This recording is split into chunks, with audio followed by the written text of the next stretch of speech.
Telangana cricket association ఉనికి తెలవని వ్యక్తిగా మాట్లాడుతూ ఉన్నాను. ఒక విషయం వివేక్ గారికి అడుగుతా ఉన్నాం. 10 జిల్లాల్లో 60 సంవత్సరాల నుంచి హైదరాబాద్ క్రికెట్ అసోసియేషన్ క్రికెట్ అభివృద్ధికి ఏమైనా గ్రౌండ్లు అభివృద్ధి చేసిందా, లేకుంటే లేని గ్రౌండ్లను నిర్వహణ వ్యయం పేరు మీద మింగేశారు, ఆ డబ్బులు మింగేశారు. మరి అదే రకంగా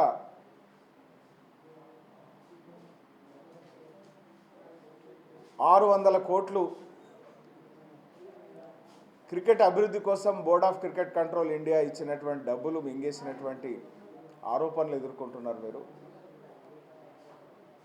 తెలంగాణ క్రికెట్ అసోసియేషన్ 2 సంవత్సరాలు 860 మ్యాచ్లు నిర్వహించినాం, క్యాంపులు నిర్వహించినాం, 32 మంది కోచ్లకు శిక్షణ ఇచ్చినాం.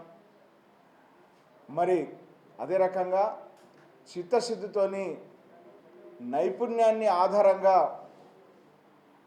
టీంలలోకి ప్లేయర్లను సెలెక్ట్ చేస్తాం.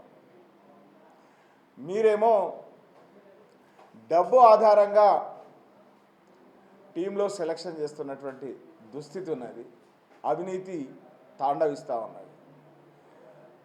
మరి నిజాయితీ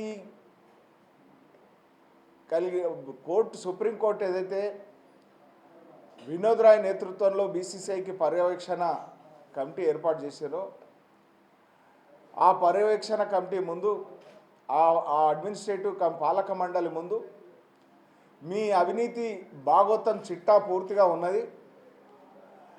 రేపు హైదరాబాద్ క్రికెట్ అసోసియేషన్ అఫిలియేషన్ ఉంటుందా అన్న ప్రశ్న క్రీడాకారుల ముందున్నది.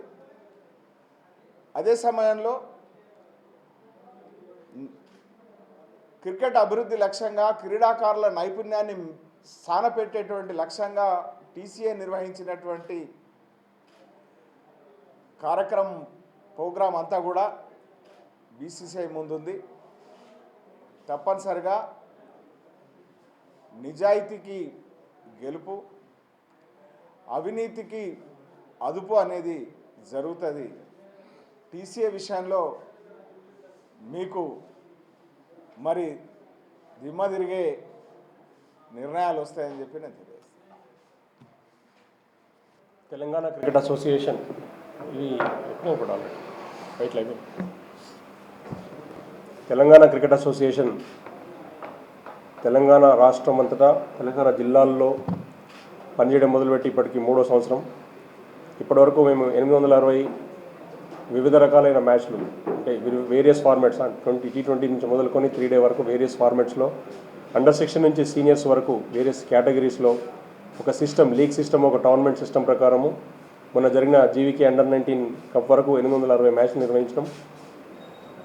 హైదరాబాద్ క్రికెట్ అసోసియేషన్ గత 60 సంవత్సరాలలో చేయని కార్యక్రమాలు కేవలం మేము 2 సంవత్సరాల్లో చేసి చూపించినాం. ఇప్పటివరకు బీసీసీఐని అఫిలియేషన్ తీసుకుని బీసీసీఐ మెంబర్ కావడానికి మంచి ప్రయత్నం జరుగుతున్నది. త్వరలో బీసీసీఐ కొత్త కమిటీ ఆఫ్ అడ్మినిస్ట్రేషన్ ఉన్నారో వాళ్ళతోటి ఒక మీటింగ్ మాకు జరగబోతున్నది. BCCI has committed us that they will give us a meeting. BCCI original ఇంతకుముందున్న బైలాస్ ప్రకారం కానీ, కొత్తగా లోదా కమిటీ రికమెండేషన్స్ ప్రకారం కానీ, ఒక రాష్ట్రం నుంచి ఒకరే ఫుల్ టైం మెంబర్గా ఓట్ వేయడానికి రొటేషన్ బేసిస్లో ఒకవేళ మల్టిపుల్ అసోసియేషన్ ఉండే అవకాశం ఉంది. కాబట్టి కొన్ని రాష్ట్రాల్లో డెవలప్మెంట్ జరగని ఏరియాలు కానీ, ఇగ్నోర్ చేయబడిన ఏరియాలు కానీ ఉంటే వాటిని బీసీసీఐ కానీ లేదా అక్కడ పనిచేస్తున్న అసోసియేషన్ల ద్వారా కానీ ఖచ్చితంగా అటెండ్ చేసి రికగ్నైజ్ చేయాలనే ఒక క్లాజ్ ఉంది. బీసీసీఐ బైలాస్కు లోబడే బీసీసీఐ ఏదైతే అవకాశం ఉందో అఫిలియేషన్ దానికి సంబంధించిన ఇంతవరకు డిస్కషన్స్, తర్వాత డెవలప్మెంట్ జరుగుతున్నది. బీసీసీఐ నామ్స్ ప్రకారం, లోదా కమిటీ రికమెండేషన్స్ ప్రకారమే తెలంగాణ క్రికెట్ అసోసియేషన్కి ఖచ్చితంగా మినిమం అసోసియేట్ మెంబర్గా అఫిలియేషన్ వస్తుందని ఆశిస్తున్నాం. తర్వాత ఈ మధ్య కొత్తగా ఎన్నుకోబడిన హెచ్సీఏ ప్రజెంట్ చేసిన వ్యాఖ్యలకు ఒక ఛాలెంజ్ విసురుతున్నాం. మేము దమ్ముంటే వచ్చే 2 వారాల్లోపు ఒక open debate, live debate media ముందు, ప్రజల ముందు వరంగల్లో పెడదామా, కరీంనగర్లో పెడదామా, పాలమూరులో పెడదామా, హైదరాబాద్లో పెడదామా మీరు నిర్ణయించండి. దమ్ముంటే మాతో చర్చకు దిగండి. రౌండ్ టేబుల్ కాన్ఫరెన్స్ పెడదాము, లేదా అక్రాస్ ద టేబుల్ డిస్కషన్ పెడదాము. మేము తెలంగాణ జిల్లాకు సంబంధించిన క్రికెటర్లను, కోచ్లను పెట్టుకొని కూర్చుంటాము. మీకు సంబంధించిన తెలంగాణ జిల్లాలో ఉన్న వ్యవస్థ ఏంది, మనుషులు ఎవరో ఎదురుగా కూర్చోబెట్టి డిస్కస్ చేయండి. మీరు చేసింది ఏంది, మేము చేసింది ఏంది, మీరు చేయబోయేది ఏంది డిస్కస్ చేద్దాం. అప్పుడు ప్రజలు, పత్రికలు నిర్ణయిస్తే ఏం చేయాలన్నది. బీసీసీఐ నుంచి ఖచ్చితంగా అప్లికేషన్ తీసుకొని తీర్పుతాం.